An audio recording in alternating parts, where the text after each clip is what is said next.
ನಮಸ್ಕಾರ, ನನ್ನ ಹೆಸರು ವೆಂಕಟರಮಣಪ್ಪ ಅಂತ. ಕರ್ನಾಟಕ ರಾಜ್ಯ ರಸ್ತೆ ಸಾರಿಗೆ ಸಂಸ್ಥೆ ಪರಿಶಿಷ್ಟ ಜಾತಿ ಮತ್ತು ಪರಿಶಿಷ್ಟ ಪಂಗಡ ನೌಕರ ಸಂಘದ ರಾಜ್ಯ ಪ್ರಧಾನ ಕಾರ್ಯದರ್ಶಿ ಕೆಲಸ ಮಾಡ್ತಾಯಿದ್ದೀನಿ. ಹಾಗೂ ಜಂಟಿ ಕ್ರಿಯಾ ಸಮಿತಿಯ ಒಂದು ಅಂಗವಾಗಿ ಕಾರ್ಯನಿರ್ವಹಿಸ್ತಾ ಇದ್ದೀನಿ. ನಮ್ಮ ಬೇಡಿಕೆಗಳಿಷ್ಟೇ ಸರ್. ನಾವು ಸುಮಾರು ಡಿಸೆಂಬರ್ 2023ರಿಂದ ಮಾನ್ಯ ಸಾರಿಗೆ ಸಚಿವರನ್ನ ಮತ್ತು ಮಾನ್ಯ ಮುಖ್ಯಮಂತ್ರಿಗಳ ತುಂಬ ಕಳಕಳಿಯಿಂದ ಬೇಡ್ತಾ ಇದ್ದೀವಿ.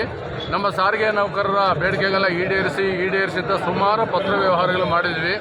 ಆದರೆ ಯಾಕೋ ನಮ್ಮ ಸಿದ್ದರಾಮಯ್ಯವರು ಇಡೀ ರಾಜ್ಯಕ್ಕೆ ಭಾರಿ ಒಳ್ಳೆಯ ಮುಖ್ಯಮಂತ್ರಿಗಳು, ನಮ್ಮ ಸಾರಿಗೆ ಸಚಿವರು ಮತ್ತು ದೇವರಿದ್ದಂಗೆ. ಆದರೆ ನಮ್ಮ ಸಾರಿಗೆ ನೌಕರರ ಬಗ್ಗೆ ಯಾಕೆ ಈ ಥರ ಮಲತಾ ಇದ್ದೋಣೆ ತೋರಿಸ್ತಾ ಇರುತ್ತೆ ನಮಗಂತೂ ಅರ್ಥ ಆಗ್ತಾ ಇಲ್ಲ ಅಲ್ವಾ. ನಮಗೆ 1/1/20ರಿಂದ ಏನು 28/3/2023ರಲ್ಲಿ ರಿಟೈರ್ಡ್ ಆಗಿರೋ ಎಂಪ್ಲಾಯೀಸ್ಗೆ ಅರಿಯರ್ಸ್ ಕೊಡಬೇಕಾಗಿತ್ತು. ಅದು ಆದೇಶ ಮಾಡಿದರೆ ಅರಿಯರ್ಸ್ ಇದುವರೆಗೂ ಬಿಡುಗಡೆ ಮಾಡಿಲ್ಲ. ಎಷ್ಟೋ ಜನ ನಮ್ಮ ನಿವೃತ್ತಿ ನೌಕರರು ಸತ್ತೋಗ್ತಾ ಇದ್ದಾರೆ. ಪಾಪ ಅವರಿಗೆ ಕಷ್ಟ ಕಾಲದಲ್ಲಿ ಅವ್ರನ್ನ ಕಾಸು ಕೊಟ್ಟರೆ ಅವರಿಗೆ ಜೀವನಕ್ಕೆ ಸಹಾಯ ಮಾಡ್ದಂಗೆ ಆಗುತ್ತೆ. ಅದೇ ರೀತಿ 1/1/24ರಿಂದ ಅಗ್ರಿಮೆಂಟ್ ಆಗಬೇಕು. ನೋಡಿ, ಸರ್ಕಾರಿ ನೌಕರರು ಏನು ಮಾಡಿದ್ರು, ಒಂದೇ ದಿವಸದಲ್ಲೇ ಪೆನ್ ಡೌನ್ ಅಂದ ತಕ್ಷಣ ಅವ್ರಿಗೆ ಮಾರನೇ ದಿವಸನೇ ಕರೆದು ಮಾತುಕತೆ ಮಾಡಿ ಅವ್ರಿಗೆ 27% ಕೊಟ್ಟರು. ಆದರೆ ನಾವೇನು ಅವ್ರು ಫ್ಯಾನ್ ಕೆಳಗೆ ಕೂತ್ಕೊಳ್ದೇ ಇರೋರಿಗೆ 27% ತಕ್ಷಣ ಕೊಟ್ರಲ್ಲ. ಹಗಲು ರಾತ್ರಿ ಚಳಿ ಗಾಳಿ ಮಳೆ ಏನು ಅಂದಿರ ಹಬ್ಬ ಹರಿದಿನಗಳಲ್ಲದೆ ನಾವು ಹಗಲು ರಾತ್ರಿ ದುಡಿತಾರಂಥ ಚಾಲಕರು, ನಿರ್ವಾಹಕರು, ಮೆಕ್ಯಾನಿಕಲ್ ಏನು ತಪ್ಪು ಮಾಡಿದ್ದಾರೆ? ಏನು ಅಂತ ತಪ್ಪು ಮಾಡಿರೋದು? ಯಾಕೆ ಅವ್ರ ಮೇಲೆ ನಿಮ್ಗೆ ಇಷ್ಟೊಂದು ಅನುಕಂಪ ಇಲ್ಲ ಅನ್ನೋದೇ ನಮ್ಮ ಇದು. ಆದರೂ ಸಹ ನಾವು ಒಂದೇ ಸರಿ ಬೀದಿಗೆ ಇಳಿಬಾರ್ದು, ಧರಣಿ ಮಾಡಬಾರ್ದು. ಧರಣಿ ಮಾಡೋದ್ರಿಂದ ಎಷ್ಟೋ ಜನ ಮುಷ್ಕರ ಮಾಡೋದ್ರಿಂದ ಕೋಟ್ಯಾಂತರ ಜನಕ್ಕೆ ಅನುಕೂಲ ಆಗುತ್ತೆ.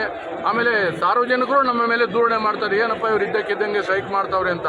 ಅದು ಆಗಬಾರ್ದು ಅಂದ್ಬಿಟ್ಟು ನಾವು 13ನೇ ತಾರೀಕು ಬೆಂಗಳೂರಲ್ಲಿ ಒಂದು ಅಧಿವೇಶನ, 27ನೇ ತಾರೀಕು ಗುಲ್ಬರ್ಗಾದಲ್ಲಿ ಒಂದು ಅಧಿವೇಶನ, 28ಗೆ ಹುಬ್ಳಿಯಲ್ಲಿ ಒಂದು ಅಧಿವೇಶನ ಮಾಡಿದ್ವಿ.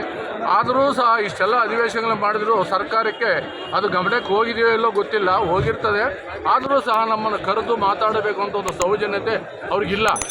ಆದ್ದರಿಂದ ನಾವು ಇವತ್ತು ಏನು ಧರಣಿ ಹಮ್ಮಿಕೊಂಡಿದ್ದೀವಿ, ಈ ಧರಣಿ ಅವರಿಗೆ ಲಾಸ್ಟ್ ಕಡೆ ದಿನ ಅವ್ರಿಗೆ ವಾರ್ನಿಂಗ್ ಕೊಟ್ಟಂಗೆ ಅಲ್ವಾ. ದಯವಿಟ್ಟು ಈ ತಿಂಗಳು 26ನೇ ತಾರೀಕು ಸಾರಿಗೆ ಸಚಿವರಾಗೋದು ಮಾನ್ಯ ಮುಖ್ಯಮಂತ್ರಿಗಳಾಗೋದು ಬಂದು ಕರೆದು ನಮ್ಮನ್ನು ಸೌಜನ್ಯತೆ ಮಾತುಕತೆ ಮಾಡಿ ಏನು ನಮಗೆ ಬೇಡಿಕೆಗಳು ಈಡೇರಿಸಿದರೆ ಒಳ್ಳೆಯದು ಅನ್ನಿಸ್ತದೆ. ಇಲ್ಲಾಂದರೆ ನಾವು 26ನೇ ತಾರೀಕು ಮೇಲೆ ಎಲ್ಲ 4 ಕಾರ್ಪೊರೇಷನ್ ಕಾರ್ಮಿಕರು ಬೀದಿಗಿಳಿಯುವಂಥ ಅವಕಾಶ ಮಾಡಿಕೊಟ್ಟಂಗೆ ಅವರೇ ಇದಕ್ಕೆಲ್ಲ ಕಾರಣಕರ್ತರಾಗ್ತಾರೆ ಅಂತ ನಾನು ಈ ಟೈಮಲ್ಲಿ ಬೇಡ್ತೀನಿ.